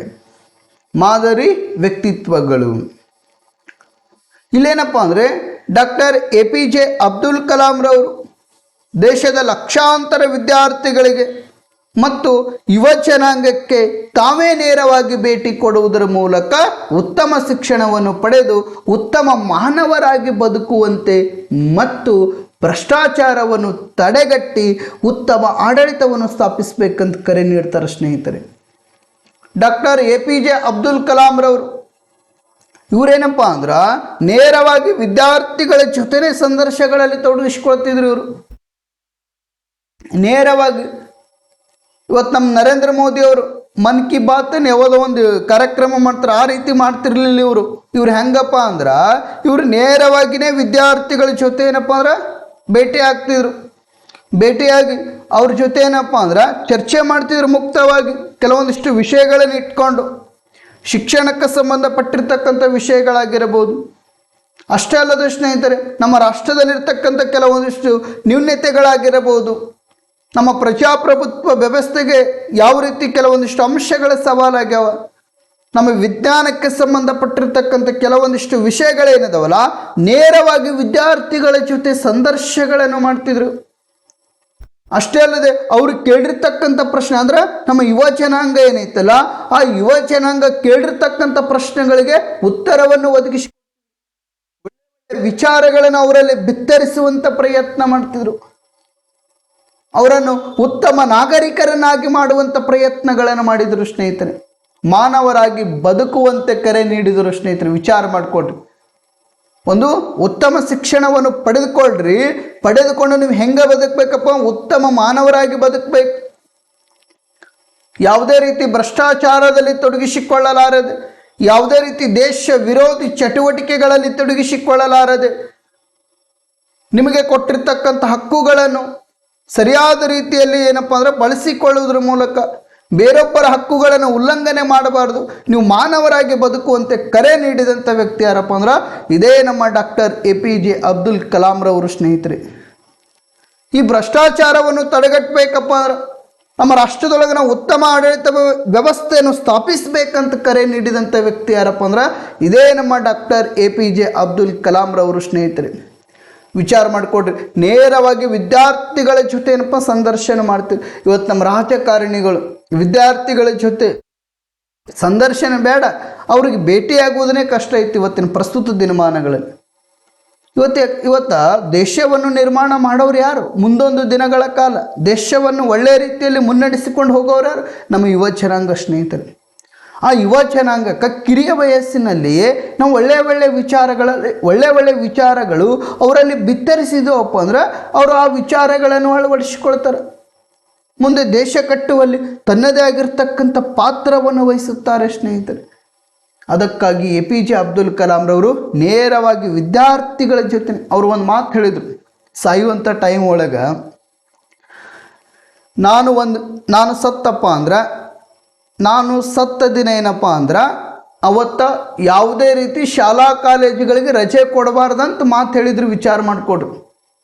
ಅವರು ನನ್ನ ಕೊನೆ ಉಸಿರೇನಪ್ಪ ಅಂದ್ರೆ ನಾನು ವಿದ್ಯಾರ್ಥಿಗಳ ಜೊತೆನೇ ಅಂದರೆ ವಿದ್ಯಾರ್ಥಿಗಳ ಜೊತೆ ಸಂದರ್ಶನ ಮಾಡುವಾಗಲೇ ನನ್ನ ಕೊನೆ ಉಸಿರು ಹೋಗ್ಬೇಕಂತ ಹೇಳಿದ್ರು. ವಿಚಾರ ಮಾಡಿಕೊಡ್ರಿ. ಎಷ್ಟು ಪ್ರಜ್ಞಾವಂತ ನಾಯಕರು, ವಿಚಾರ ಮಾಡಿಕೊಡ್ರಿ. ನಾವು ಸಂದರ್ಶನ ಅಂದರೆ ವಿದ್ಯಾರ್ಥಿಗಳ ಜೊತೆ ಸಂದರ್ಶನ ಮಾಡುವಾಗಲೇ ನಾನು ಕೊನೆ ಉಸಿರು ಹೋಗ್ಬೇಕಂತ ಹೇಳಿದರು. ಅಷ್ಟೇ ಅಲ್ಲದೆ ನಾನು ಸತ್ತ ದಿನ ಏನಪ್ಪ ಅಂದ್ರೆ ಯಾವುದೇ ರೀತಿ ಶಾಲಾ ಕಾಲೇಜುಗಳಿಗೆ ರಜೆ ಕೊಡಬಾರ್ದಂತ ಹೇಳಿದಂಥ ನಾಯಕ ಯಾರಪ್ಪ ಅಂದ್ರೆ ಇದೇ ಡಾಕ್ಟರ್ APJ ಅಬ್ದುಲ್ ಕಲಾಂರವರು. ಈ ರೀತಿ ಏನಪ್ಪ ಅಂದ್ರೆ ಭ್ರಷ್ಟಾಚಾರದ ವಿರುದ್ಧ ಉತ್ತಮ ಆಡಳಿತವನ್ನು ಸ್ಥಾಪಿಸಬೇಕಂತ ಕರೆ ನೀಡಿದಂಥ ವ್ಯಕ್ತಿ ಯಾರಪ್ಪ ಅಂದ್ರೆ ಡಾಕ್ಟರ್ APJ ಅಬ್ದುಲ್ ಕಲಾಂರವರು. ಇವರ ವಿಚಾರಗಳಾಗಿರ್ಬೋದು, ಇವರ ನಡವಳಿಕೆಗಳಾಗಿರ್ಬೋದು, ಇವರು ದೇಶಕ್ಕೆ ಕೊಟ್ಟಿರ್ತಕ್ಕಂಥ ಕೊಡುಗೆ, ಇವತ್ತು ವಿಜ್ಞಾನ ಕ್ಷೇತ್ರಕ್ಕೆ ತನ್ನದೇ ಆಗಿರ್ತಕ್ಕಂಥ ಕೊಡುಗೆ ಕೊಟ್ಟಿದ್ದಾರೆ. ಇವತ್ತು ಇಸ್ಲಾಂ ಧರ್ಮದಲ್ಲಿ ಹುಟ್ಟಿದರೂ ಸಹಿತ ಏನಪ್ಪ ಅಂದ್ರೆ ಪ್ರತಿಯೊಂದು ಧರ್ಮಕ್ಕೆ ಪ್ರೀತಿಸುವಂಥ ನಿಜವಾದ ನಾಯಕ ಯಾರಪ್ಪ ಅಂದ್ರೆ ಇದೇ ಡಾಕ್ಟರ್ APJ ಅಬ್ದುಲ್ ಕಲಾಂರವರು ಸ್ನೇಹಿತರೆ. ಇಂತಹ ನಾಯಕರು ಏನಿದಾರಲ್ಲ, ಇವರ ತತ್ವಗಳನ್ನು ನಾವು ಮೈಗೂಡಿಸಿಕೊಳ್ಳುವುದರ ಮೂಲಕ ರಾಷ್ಟ್ರದೊಳಗಿರ್ತಕ್ಕಂಥ ಭ್ರಷ್ಟಾಚಾರವನ್ನು ತಡೆಗಟ್ಟುವುದರ ಜೊತೆಗೆ ಸಮಾಜದಲ್ಲಿ ಸಮಾಜಮುಖಿಯಾಗುವುದರ ಜೊತೆಗೆ ನಮ್ಮ ಯುವ ಜನಾಂಗ ಸಮಾಜಕ್ಕೆ ತನ್ನದೇ ಆಗಿರ್ತಕ್ಕಂಥ ಕೊಡುಗೆಯನ್ನು ಕೊಡಬೇಕು ಸ್ನೇಹಿತರೆ. ಅಷ್ಟೇ ಅಲ್ಲದೆ ನಮ್ಮ ವಿವೇಕಾನಂದರವರು, ಸ್ವಾಮಿ ವಿವೇಕಾನಂದರು ಏಳಿ ಎದ್ದೇಳಿ ಗುರಿ ಮುಟ್ಟುವ ತನಕ ನಿಲ್ಲದಿರಿ ಅನ್ನುವಂಥ ವ್ಯಾಖ್ಯವನ್ನು ಸಹಿತ ಈ ಇದರಲ್ಲಿ ನಾವು ನೋಡಿಕೊಳ್ಳಬಹುದು. ಏಳಿ ಎದ್ದೇಳಿ ಗುರಿ ಮುಟ್ಟುವ ತನಕ ನಿಲ್ಲದಿರಿ, ಇಂತಹ ವಿಚಾರಗಳನ್ನು ಸಹಿತ ನಮ್ಮ ಯುವ ಜನಾಂಗ ಮೈಗೂಡಿಸಿಕೊಳ್ಳುವಂಥ ಪ್ರಯತ್ನ ಮಾಡಿಕೊಳ್ಳಬೇಕು. ನೆಕ್ಸ್ಟ್ ಏನಪ್ಪ ಅಂದ್ರೆ ಯುವ ಆಂದೋಲನ. ಯಾವ ಆಂದೋಲನ? ಯುವ ಆಂದೋಲನ. ಇಲ್ಲೇನಪ್ಪ ಅಂದರೆ ಸಂಪೂರ್ಣ ಕ್ರಾಂತಿಯ ಹರಿಕಾರರಾಗಿರ್ತಕ್ಕಂಥ ಲೋಕನಾಯಕ್ ಜಯಪ್ರಕಾಶ್ ನಾರಾಯಣರವರು ಏನಿದಾರಲ್ಲ 1970ರಲ್ಲಿ ದೇಶಾದ್ಯಂತ ಸಂಚರಿಸುವುದರ ಮೂಲಕ ಭ್ರಷ್ಟಾಚಾರದ ವಿರುದ್ಧ ಹೋರಾಡುವಂಥ ಯುವ ಜನತೆಗೆ ಪ್ರೋತ್ಸಾಹ ನೀಡಿದರು ಸ್ನೇಹಿತರೆ. ಈ ಒಕ್ಕೂಟ ಭಾರತದ ತುಂಬೆಯಲ್ಲಿ ಏನಪ್ಪ ಅಂದ್ರೆ ಸಂಚರಿಸುವುದರ ಮೂಲಕ 1970ರ ಕಾಲದಲ್ಲಿ ದೇಶಾದ್ಯಂತ ಸಂಚರಿಸುವುದರ ಮೂಲಕ ರಾಷ್ಟ್ರದೊಳಗಿರ್ತಕ್ಕಂಥ ಭ್ರಷ್ಟಾಚಾರದ ವಿರುದ್ಧ ಹೋರಾಡುವಂಥ ಯುವ ಜನತೆಗೆ ಪ್ರೋತ್ಸಾಹ ನೀಡಿದಂಥ ವ್ಯಕ್ತಿ ಯಾರಪ್ಪ ಅಂದ್ರೆ ಇದೇ ನಮ್ಮ ಜಯಪ್ರಕಾಶ್ ನಾರಾಯಣರವರು ಸ್ನೇಹಿತರೆ. ಎಕ್ಸಾಮ್ನಲ್ಲಿ ಇವ್ರ ಮೇಲೆ ಭಾಳ ಸಲ ಕೇಳಿರ್ತಕ್ಕಂಥ ಪ್ರಶ್ನೆ ಸ್ನೇಹಿತರೆ, ಸಂಪೂರ್ಣ ಕ್ರಾಂತಿಯ ಹರಿಕಾರ ಎಂದು ಯಾರಿಗೆ ಕರೆಯಲಾಗುತ್ತದೆ ಅಂತ ಪ್ರಶ್ನೆ ಮಾಡ್ತಾರೆ. ಸಂಪೂರ್ಣ ಕ್ರಾಂತಿಯ ಹರಿಕಾರ ಎಂದು ಯಾರಿಗೆ ಕರೆಯಲಾಗುತ್ತದೆ ಅಂತ ಪ್ರಶ್ನೆ ಮಾಡಿದ್ರೆ ಜಯಪ್ರಕಾಶ್ ನಾರಾಯಣ ಅಂತ ಹೇಳಬೇಕು. ಅಥವಾ ಲೋಕನಾಯಕನೆಂದು ಯಾರಿಗೆ ಕರೆಯಲಾಗುತ್ತದೆ, ನೋಡ್ರಿ ಲೋಕನಾಯಕ, ಯಾಕಂದ್ರೆ ಇಡೀ ದೇಶಾದ್ಯಂತ ಸಂಚರಿಸಿದಂಥ ವ್ಯಕ್ತಿ, ರಾಷ್ಟ್ರದೊಳಗಿರ್ತಕ್ಕಂಥ ಭ್ರಷ್ಟಾಚಾರವನ್ನು ತಡೆಗಟ್ಟಬೇಕಂತ ನಮ್ಮ ಯುವ ಜನತೆಗೆ ಪ್ರೋತ್ಸಾಹ ನೀಡಿದಂಥ ವ್ಯಕ್ತಿ ಯಾರಪ್ಪ ಅಂದರೆ ಇದೇ ನಮ್ಮ ಜಯಪ್ರಕಾಶ್ ನಾರಾಯಣರವರು. ಅದಕ್ಕಾಗಿ ಇವ್ರಿಗೆ ಏನಂತ ಕರೀತಾರಪ್ಪ ಅಂದರೆ ಲೋಕನಾಯಕ ಎಂದು ಕರೆಯಲಾಗುತ್ತದೆ ಸ್ನೇಹಿತರೆ. ಲೋಕನಾಯಕ, ಮೋಸ್ಟ್ ಮೋಸ್ಟ್ ಮೋಸ್ಟ್ ಇಂಪಾರ್ಟೆಂಟ್. ಇವ್ರ ಮ್ಯಾಗ ಒಂದು ಕಡೆ ಇವತ್ತು ಹೊಂದಿಸಿ ಬರೆಯೋರು ನೋಡಿ, ಒಂದು ಕಡೆ ಲೋಕನಾಯಕ ಅಂತ ಕೊಡ್ತಾನೆ, ಒಂದು ಕಡೆ ಜಯಪ್ರಕಾಶ್ ನಾರಾಯಣ ಅಂತ ಕೊಡ್ತಾನೆ, ಅಥವಾ ಒಂದು ಕಡೆ ಸಂಪೂರ್ಣ ಕ್ರಾಂತಿಯ ಹರಿಕಾರ ಅಂತ ಕೊಡ್ತಾನೆ, ಒಂದು ಕಡೆ ಜಯಪ್ರಕಾಶ್ ನಾರಾಯಣ ಅಂತ ಕೊಡ್ತಾನೆ. ಅದಕ್ಕಾಗಿ ಇವತ್ತು ಸಂಪೂರ್ಣ ಕ್ರಾಂತಿ ಹರಿಕಾರ ಯಾರು? ಜಯಪ್ರಕಾಶ್ ನಾರಾಯಣರವರು. ಲೋಕನಾಯಕರವರು ಯಾರು? ಜಯಪ್ರಕಾಶ್ ನಾರಾಯಣರವರು. ಇಂದಿರಾ ಗಾಂಧಿಯವರನ್ನು ಸ್ಥಾನವನ್ನು ಅಸಿಂಧು ಅಂತ ಘೋಷಣೆ ಮಾಡಿದ ಬಳಿಕ ಇಂದಿರಾ ಗಾಂಧಿಯ ವಿರುದ್ಧ ಹೋರಾಟ ಮಾಡಿದಂಥ ವ್ಯಕ್ತಿ ಯಾರಪ್ಪ ಅಂದರೆ ಇದೇ ಜಯಪ್ರಕಾಶ್ ನಾರಾಯಣರವರು ಸ್ನೇಹಿತರೆ. 1970ರ ಕಾಲದಿಂದಲೂ ಹಿಡ್ಕೊಂಡು ಇಡೀ ದೇಶಾದ್ಯಂತ ರಾಷ್ಟ್ರದೊಳಗಿರ್ತಕ್ಕಂಥ ಭ್ರಷ್ಟಾಚಾರದ ವಿರುದ್ಧ ತಾನೂ ಹೋರಾಟ ಮಾಡೋದ್ರ ಜೊತೆಗೆ ಯುವ ಜನಾಂಗಕ್ಕೆ ಪ್ರೋತ್ಸಾಹ ನೀಡಿದಂಥ ವ್ಯಕ್ತಿ ಯಾರಪ್ಪ ಅಂದ್ರೆ ಇದೇ ನಮ್ಮ ಲೋಕನಾಯಕರಾಗಿರ್ತಕ್ಕಂಥ ಜಯಪ್ರಕಾಶ್ ನಾರಾಯಣರವರು ಸ್ನೇಹಿತರೆ. ಇನ್ನು ಅಖಿಲ ಅಸ್ಸಾಂ ವಿದ್ಯಾರ್ಥಿ ಸಂಘಟನೆ ಏನೈತಲ್ಲ, ಇದು ಸಹಿತ ಭ್ರಷ್ಟಾಚಾರ ಆಡಳಿತದ ವಿರುದ್ಧ ನಿರಂತರವಾಗಿ ಹೋರಾಟವನ್ನು ಮಾಡಿಕೊಂಡು ಬಂದಿದೆ ಸ್ನೇಹಿತರೆ.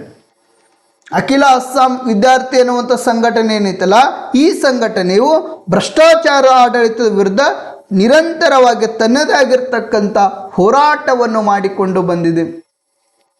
ಇವತ್ತು ರಾಷ್ಟ್ರದೊಳಗಿರ್ತಕ್ಕಂಥ ಭ್ರಷ್ಟಾಚಾರವನ್ನು ತಡೆಗಟ್ಟಬೇಕನ್ನುವಂಥ ದೃಷ್ಟಿಕೋನದಿಂದ, ರಾಷ್ಟ್ರದೊಳಗಿರ್ತಕ್ಕಂಥ ಭ್ರಷ್ಟಾಚಾರವನ್ನು ತಡೆಗಟ್ಟಬೇಕನ್ನುವಂಥ ದೃಷ್ಟಿಕೋನದಿಂದ 2011ರಲ್ಲಿ ಅಣ್ಣಾ ಹಜಾರೆ ಅವರು ಸ್ನೇಹಿತರೆ, ಯಾವ ಹಜಾರೆ? ಅಣ್ಣಾ ಹಜಾರೆ ಅವರು ಏನಿದಾರಲ್ಲ, ಈ ಅಣ್ಣಾ ಹಜಾರೆ ಅವರು ಭಾರತ ಎಂಬ ಚಳವಳಿಯನ್ನು ಆರಂಭಿಸಿದರು ಸ್ನೇಹಿತರೆ. ಲೋಕಪಾಲ ಮತ್ತು ಲೋಕಾಯುಕ್ತ ಅನ್ನುವಂಥ ವ್ಯವಸ್ಥೆಯನ್ನು ಜಾರಿಗೆ ತರಬೇಕಂತ, ರಾಷ್ಟ್ರದೊಳಗಿರ್ತಕ್ಕಂಥ ಭ್ರಷ್ಟಾಚಾರವನ್ನು ನಿರ್ಮೂಲನೆ ಮಾಡಬೇಕಂತ ಗಾಂಧೀಜಿಯವರ ತತ್ವಗಳಾಗಿರ್ತಕ್ಕಂಥ ಅಹಿಂಸಾ ತತ್ವಗಳನ್ನು ಮೈಗೂಡಿಸಿಕೊಳ್ಳುವುದರ ಜೊತೆಗೆ ಈ ಅಣ್ಣಾ ಹಜಾರೆ ಅವರು 2011ರಲ್ಲಿ ಭಾರತ ಎಂಬ ಚಳವಳಿಯನ್ನು ಆರಂಭ ಮಾಡಿದರು. ಇಷ್ಟೇನಪ್ಪ ಅಂದ್ರೆ ನಮ್ಮ ಹಲವಾರು ನಾಯಕರು ತನ್ನದೇ ಆಗಿರ್ತಕ್ಕಂಥ ಕೊಡುಗೆಗಳನ್ನು ಕೊಟ್ಟಿದ್ದಾರೆ ಸ್ನೇಹಿತರೆ. ಇಲ್ಲೇನಪ್ಪ ಯುವ ಜನಾಂಗದ ಪಾತ್ರ ಬಹಳ ಐತಿ. ನಾವು ನೋಡಬಹುದು, ಭಾರತ ಸಂವಿಧಾನ ಜಾರಿಗೆ ಬಂದಂಥ ಸಂದರ್ಭದಲ್ಲಿ ಮತದಾನದ ವಯಸ್ಸು ಎಷ್ಟಿತ್ತು? 21 ಇತ್ತು. ಭಾರತ ಸಂವಿಧಾನ ಏನು ಜಾರಿಗೆ ಬಂತಲ್ಲ 1950 ಜನವರಿ 26ರಂದು ಸಂವಿಧಾನ ಜಾರಿಗೆ ಬಂದಂಥ ಸಂದರ್ಭದಲ್ಲಿ ಮತದಾನದ ವಯಸ್ಸು ಎಷ್ಟಿತ್ತು? 21 ಇತ್ತು. ಈ ಮತದಾನದ ವಯಸ್ಸು 21ರಿಂದ 18 ವರ್ಷಕ್ಕೆ ಇಳಿಕೆ ಮಾಡ್ತಾರೆ ಸ್ನೇಹಿತರೆ. ಯಾವಾಗ ಇಳಿಕೆ ಮಾಡ್ತಾರಪ್ಪ ಅಂದರೆ 1989ರಲ್ಲಿ ಇಳಿಕೆ ಮಾಡ್ತಾರ. ಸಂವಿಧಾನದ ಎಷ್ಟನೇ ತಿದ್ದುಪಡಿ ಮೂಲಕಪ್ಪ ಅಂದರೆ 61ನೇ ತಿದ್ದುಪಡಿಯ ಮೂಲಕ. ಅಂದಿನ ಪ್ರಧಾನಮಂತ್ರಿಯಾಗಿರ್ತಕ್ಕಂಥ ರಾಜೀವ್ ಗಾಂಧಿಯವರು ಏನಿದಾರಲ್ಲ, 20 ಅಂದರೆ ಮತದಾನದ ವಯಸ್ಸು 21ರಿಂದ 18 ವರ್ಷಕ್ಕೆ ಇಳಿಕೆ ಮಾಡ್ತಾರೆ. ಯಾಕಪ್ಪ ಅಂದರೆ ನಮ್ಮ ದೇಶವ ಕಟ್ಟುವಲ್ಲಿ ಇಲ್ಲಿ ಯಾರು ನಿರ್ಣಾಯಕರದಾರಪ್ಪ ಅಂದರೆ ನಮ್ಮ ಯುವ ಜನಾಂಗ ನಿರ್ಣಾಯಕರದಾರ. ಅದಕ್ಕಾಗಿ ಈ ಯುವ ಜನಾಂಗ ದೇಶದೊಳಗಿರ್ತಕ್ಕಂಥ ಪ್ರತಿಯೊಂದು ಸಮಸ್ಯೆಗಳನ್ನು ಆಲಿಸುವಂಥ ಸಾಮರ್ಥ್ಯ ಐತೆ ಅನ್ನುವಂಥ ದೃಷ್ಟಿಕೋನದಿಂದ ಮತದಾನದ ವಯಸ್ಸು ಕಡಿಮೆ ಮಾಡ್ತಾರೆ ಸ್ನೇಹಿತರೆ. ಇವತ್ತು ರಾಷ್ಟ್ರದೊಳಗಿರ್ತಕ್ಕಂಥ ಗಡಿ ಸಮಸ್ಯೆ ಆಗಿರಬಹುದು, ಜಲ ಸಮಸ್ಯೆ ಆಗಿರಬಹುದು, ಭಾಷಾ ಸಮಸ್ಯೆ ಆಗಿರಬಹುದು, ಕೆಲವೊಂದಿಷ್ಟು ಪ್ರಾದೇಶಿಕ ಸಮಸ್ಯೆಗಳಾಗಿರಬಹುದು, ಕೆಲವೊಂದಿಷ್ಟು ಕೋಮುವಾದಗಳಾಗಿರ್ಬೋದು, ಭಾಷೆ ಇನ್ನಿತರೇನಪ್ಪ ಅಂದ್ರೆ ವಿಷಯಗಳನ್ನು ಅರಿತುಕೊಳ್ಳುತ್ತಾರೆ ಅನ್ನುವಂಥ ದೃಷ್ಟಿಕೋನದಿಂದ ರಾಜೀವ್ ಗಾಂಧಿ ಅವರೇನಪ್ಪ ಅಂದ್ರೆ ಮತದಾನದ ವಯಸ್ಸು 21ರಿಂದ 18 ವರ್ಷಕ್ಕೆ ಇಳಿಕೆ ಮಾಡ್ತಾರೆ. ಯಾವಾಗ ಇಳಿಕೆ ಮಾಡ್ತಾರೆ ಅಂದರೆ 1989 ಸಂವಿಧಾನದ ಎಷ್ಟನೇ ತಿದ್ದುಪಡಿ ಮೂಲಕ ಅಂದರೆ 61ನೇ ತಿದ್ದುಪಡಿ ಮೂಲಕ ಸ್ನೇಹಿತರು. ಈಗ ಪ್ರಸ್ತುತ ನಮ್ಮ ಕೆಲವೊಂದಿಷ್ಟು ರಾಜಕಾರಣಿಗಳು, ಹಳೆಯ ರಾಜಕಾರಣಿಗಳಂತ ನಾವು ನೋಡ್ಕೊಳ್ತೇವೆ. ನಮ್ಮ ಯುವ ಜನಾಂಗಕ್ಕೆ ಅವಕಾಶ ಮಾಡಿ ಕೊಡ್ತಾ ಇಲ್ಲ. ಯುವ ಜನಾಂಗಕ್ಕೆ ಏನಪ್ಪ ಅಂದ್ರೆ ಅವಕಾಶ ಮಾಡಿ ಕೊಡ್ತಾ ಇಲ್ಲ ಅವ್ರಿಗೆ. ಕುಟುಂಬ ರಾಜಕಾರಣ ಅನ್ನುವಂಥ ವ್ಯವಸ್ಥೆ ಐತಿ. ಇವತ್ತು ಕರ್ನಾಟಕ ರಾಜ್ಯದ ಚಿತ್ರಣವನ್ನು ತೆಗೆದುಕೊಂಡು ನೋಡ್ರಿ ಮತ್ತು ರಾಷ್ಟ್ರ ರಾಜಕಾರಣದ ಚಿತ್ರಣವನ್ನು ತೆಗೆದುಕೊಂಡು ನೋಡ್ರಿ. ರಾಜಕಾರಣ ಏನಪ್ಪ ಅಂದ್ರೆ ಕೆಲವೊಂದಿಷ್ಟು ವ್ಯಕ್ತಿಗಳ ಕೈಯಲ್ಲಿ ಅಧಿಕಾರವನ್ನು ಕೇಂದ್ರೀಕರಣವಾಗಿದೆ ಸ್ನೇಹಿತರೆ.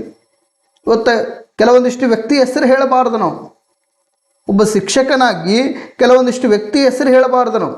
ನಮ್ಮ ಕರ್ನಾಟಕ ಹೆಂಗಾಗಿಬಿಟ್ಟೈತಪ್ಪ ಅಂದ್ರೆ, ಒಂದು ವೇಳೆ ಈಗ ಮಗ ಅಪ್ಪ ಎಮ್ ಎಲ್ ಎ ಇದ್ದಿದ್ದಂತ ತಿಳ್ಕೊಡ್ರಿ, ಅಪ್ಪ ಸತ್ತಪ್ಪ ಅಂದ್ರೆ ಮಗ ಎಮ್ ಎಲ್ ಎ ಆಗೋದು. ಹಿಂದೆ ಅವ್ರ ಅಪ್ಪ ಮುಖ್ಯಮಂತ್ರಿ ಇದ್ದಂತ ತಿಳ್ಕೊಡ್ರಿ, ಅವ ಒಂದು ವೇಳೆ ಅವ್ರ ಅಪ್ಪ ಮುಖ್ಯಮಂತ್ರಿ ಇದ್ದಂತ ತಿಳ್ಕೊ ಮುಂದೆ ಮಗನೂ ಮುಖ್ಯಮಂತ್ರಿ ಆಗೋದು. ಈ ರೀತಿ ವ್ಯವಸ್ಥೆ ಕರ್ನಾಟಕದೊಳಗೆ ನಾವು ನೋಡ್ಕೊಳ್ತೇವೆ. ಇಲ್ಲಿ ಕೆಲವೊಂದಿಷ್ಟು ಸಮೂಹ ಆಗಿರ್ಬೋದು, ಕೆಲವೊಂದಿಷ್ಟು ಕುಟುಂಬಗಳ ಕೈಯಲ್ಲಿ ಮಾತ್ರ ರಾಜಕಾರಣ ಕೇಂದ್ರೀಕೃತವಾಗಿದೆ ಸ್ನೇಹಿತರೆ. ಇಲ್ಲಿ ಯುವ ಜನಾಂಗಕ್ಕೆ ಅವಕಾಶ ಮಾಡಿ ಕೊಡಬೇಕಪ್ಪ. ಇವತ್ತು ಗ್ರಾಮ ಪಂಚಾಯತಿ ಚುನಾವಣೆ ಒಳಗೆ ತೆಗೆದುಕೊಂಡು ನೋಡ್ರಿ, ಅಲ್ಲೆಲ್ಲ ಕಾರಬಾರ ಮಾಡೋರು ಯಾರು? ಹಳೆಯ ಜನರೇ. ಇವತ್ತು ಪಟೇಲ್ ಅಂತ ಹೇಳೋರು, ಗೌಡ್ರು ಅಂತ ಹೇಳೋರು, ಕೆಲವೊಂದಿಷ್ಟು ವ್ಯಕ್ತಿಗಳೇನಪ್ಪ ಅಂದ್ರೆ ಪ್ರಾಬಲ್ಯ ಹೊಂದಿರತಕ್ಕಂಥ ವ್ಯಕ್ತಿಗಳದಾರ. ಇವತ್ತು ಅವರೇ ಎಲ್ಲ ಅಧಿಕಾರ ಕೇಂದ್ರೀಕರಣ ಎಲ್ಲ ಏನಪ್ಪ ಅಂದರೆ ಅವ್ರ ಬಳಿನೇ ಅಧಿಕಾರ ಕೇಂದ್ರೀಕೃತವಾಗೈತಿ. ಇವತ್ತು ಒಂದು ಗ್ರಾಮ ಪಂಚಾಯತಿ ಚುನಾವಣೆಗೆ ಸ್ಪರ್ಧೆ ಮಾಡಬೇಕಪ್ಪ ಅಂದ್ರೆ ಒಬ್ಬ ಸಾಮಾನ್ಯ ವ್ಯಕ್ತಿ ಒಂದು ಗ್ರಾಮ ಪಂಚಾಯತಿ ಚುನಾವಣೆಗೆ ಸ್ಪರ್ಧೆ ಮಾಡಬೇಕಪ್ಪ ಅಂದ್ರೆ ಅಲ್ಲಿ ಕೆಲವೊಂದಿಷ್ಟು ವ್ಯಕ್ತಿಗಳ ಅವ್ರಿಗೇನಪ್ಪ ಕೇಳಬೇಕು ನಾವು. ನಾನು ಚುನಾವಣೆಗೆ ಸ್ಪರ್ಧೆ ಮಾಡ್ಬೇಕಂತ ಮಾಡೀನಿ ಹೆಂಗಂತ ಅವ್ರಿಗೆ ಕೇಳಬೇಕು ನಾವು. ಇಂಥ ವ್ಯವಸ್ಥೆ ಐತಿ. ಅಲ್ಲಿ ಒಟ್ಟೆ ಯುವ ಜನಾಂಗಕ್ಕೆ ಅವಕಾಶ ಮಾಡಿಕೊಡಂಗಿಲ್ಲ. ಯಾಕೆ ಯುವ ಜನಾಂಗಕ್ಕೆ ಅವಕಾಶ ಮಾಡಿಕೊಟ್ರ ಅವ್ರು ತಲೆ ಮೇಲೆ ಗ್ಯಾರಂಟಿ ಕೈ ಇಡ್ತಾರೆ. ಇವರು ತಲೆ ಮೇಲೆ ಕೈ ಇಡೋದಲ್ಲಿ ಕಾಲಿಟ್ಟು ಮುಂದೆ ಹೋಗುವಂಥ ಮಂದಿ ಅದ ನಮ್ಮ ಯುವ ಜನಾಂಗ. ತಲೆ ಮೇಲೆ ಕೈ ಹಿಡಿದು ಒಂದು ಕಡೆ ಬೇರೆ ಉಳಿತದು. ಯಾಕಪ್ಪ, ನಮ್ಮ ಯುವ ಜನಾಂಗ ಎಲ್ಲ ವಿಷಯಗಳನ್ನು ಅರಿತುಕೊಳ್ಳುವಂಥ ಸಾಮರ್ಥ್ಯ ಐತಿ. ಇವತ್ತು ಹಳೆಯ ಮಂದಿ, ಕೆಲವೊಂದಿಷ್ಟು ಅನಕ್ಷರಸ್ಥ ಮಂದಿ ಅವ್ರಿಗೇನೋ ಗೊತ್ತಿರೋಂಗಿಲ್ಲ. ಗ್ರಾಮ ಪಂಚಾಯತ್ ಒಳಗೆ ಯಾವ ರೀತಿ ಅಧಿಕಾರವನ್ನು ನಿರ್ವಹಣೆ ಮಾಡ್ಕೊಂಡು ಹೋಗ್ಬೇಕು ಏನೋ ಗೊತ್ತಿರೋಂಗಿಲ್ಲ. ಅವ್ರು ಇಲ್ಲಿ ಸಹಿ ಮಾಡಪ್ಪ, ಇಲ್ಲಿ ಸಹಿ ಮಾಡಬೇಕು ಅವ್ರು. ಇಂಥ ವ್ಯವಸ್ಥೆ ಐತಿ ಕೆಲವೊಂದಿಷ್ಟು ಪಂಚಾಯತಿ ಒಳಗೆ. ನಮ್ಮ ಯುವ ಜನಾಂಗಕ್ಕೆ ಅವಕಾಶ ಮಾಡಿ ಕೊಡಂಗಿಲ್ಲ ಅವರು. ಯಾಕಪ್ಪ ಅಂದ್ರೆ ಒಂದು ವೇಳೆ ಅವ್ರಕ್ಕಿಂತ ಒಂದು ಹೆಚ್ಚಿನ ಸ್ಥಾನ ಲಭಿಸ್ಕೊಂಡ್ರಪ್ಪ ಅಂದ್ರೆ ಮುಂದೊಂದು ದಿನ ಅವ್ರೇನಪ್ಪ ಇವ್ರ ಎದುರು ಕೈ ಕಟ್ಕೊಂಡು ನಿಲ್ಬೇಕಾದಂಥ ಪರಿಸ್ಥಿತಿ ಬರ್ತದೆ ಅನ್ನುವಂಥ ದೃಷ್ಟಿಕೋನದಿಂದ ಏನಪ್ಪ ಅಂದ್ರೆ ನಮ್ಮ ಹಳೆಯ ಜನಾಂಗದವ್ರೇನಿದಲ್ಲ ಯುವ ಜನಾಂಗಕ್ಕೆ ಅವಕಾಶ ಮಾಡಿ ಕೊಡ್ತಾ ಇಲ್ಲ ರಾಜಕಾರಣದಲ್ಲಿ. ಏನಪ್ಪ ಈ ರೀತಿ ವ್ಯವಸ್ಥೆ ಐತೆ ನಮ್ಮ ಪ್ರಸ್ತುತ ರಾಜಕಾರಣ ಚಿತ್ರಣವನ್ನು ತೆಗೆದುಕೊಂಡು. ಸ್ಥಳೀಯ ಸಂಸ್ಥೆ ತೆಗೆದುಕೊಂಡು ನೋಡ್ರಿ. ಈಗ ನೋಡೋಣ, ಈಗ ಎರಡು ವಿಧಾನಸಭಾ ನಮ್ಮ ಕರ್ನಾಟಕ ರಾಜ್ಯದೊಳಗೆ ಬಾಗಲಕೋಟೆ ಉಪಚುನಾವಣೆ ಐತಿ. ನೆಕ್ಸ್ಟ್ ದಾವಣಗೆರೆ ಉಪಚುನಾವಣೆ ಐತಿ. ನೋಡೋಣ ಟಿಕೆಟ್ ಯಾರಿಗೆ ಕೊಡ್ತಾರೆ? ಕಾಂಗ್ರೆಸ್ ಪಕ್ಷದವ್ರು ಯಾರಿಗೆ ಕೊಡ್ತಾರ? BJP ಪಕ್ಷದವ್ರು, JDS ಪಕ್ಷದವ್ರು ಯಾರಿಗೆ ಕೊಡ್ತಾರೆ ನೋಡೋಣ. ಇಲ್ಲೇನಪ್ಪ ಅಂದ್ರೆ ಕುಟುಂಬ ರಾಜಕಾರಣ ಅನ್ನುವಂಥದ್ದು ವ್ಯವಸ್ಥೆ ಏನಾಗ್ಬಿಟ್ಟೈತಪ್ಪ ಅಂದ್ರೆ ಇಲ್ಲಿ ಪ್ರಸ್ತುತ ದಿನಮಾನಗಳಲ್ಲಿ ಅಂದರೆ ಜೀವಂತವಾಗಿ ಉಳ್ಕೊಂಡು ಹೋಗ್ತಾ ಇದೆ. ಇರಲಿ, ಇಲ್ಲೇನಪ್ಪ ಅಂದ್ರೆ ಈ ರೀತಿ ಏನಪ್ಪ ಅಂದ್ರೆ ಈ ಭ್ರಷ್ಟಾಚಾರವನ್ನು ತಡೆಗಟ್ಟಬೇಕಾದ್ರೆ ನಮ್ಮ ಯುವ ಜನಾಂಗದ ಪಾತ್ರ ಯಾವ ರೀತಿ ಐತಿ ಅನ್ನೋದ್ರ ಬಗ್ಗೆ ಇಷ್ಟೇನಪ್ಪ ಅಂದ್ರೆ ಎಲ್ಲ ಮಾಹಿತಿಗಳನ್ನು ಅರಿತುಕೊಂಡಿದ್ದೇವೆ.